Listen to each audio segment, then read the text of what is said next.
Find out the value of this. First we can write this term.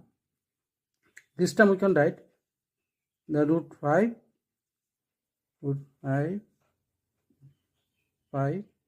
and this is the limit. So this we take that this is the a.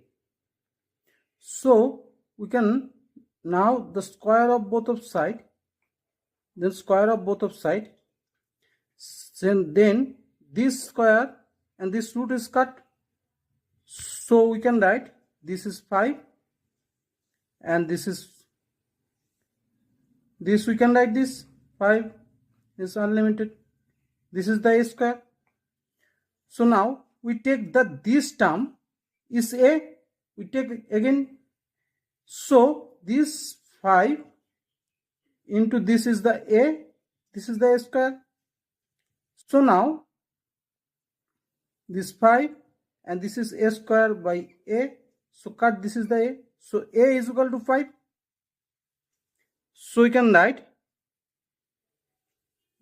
this term, we take the a and this a is equal to the 5.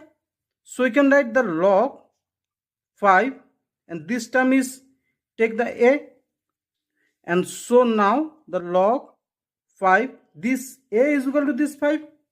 So we can write this 5 and base is 5 and this 5. So this value is similar. So this is the 1. So this total value is 1. So thanks for watching the video. Thank you.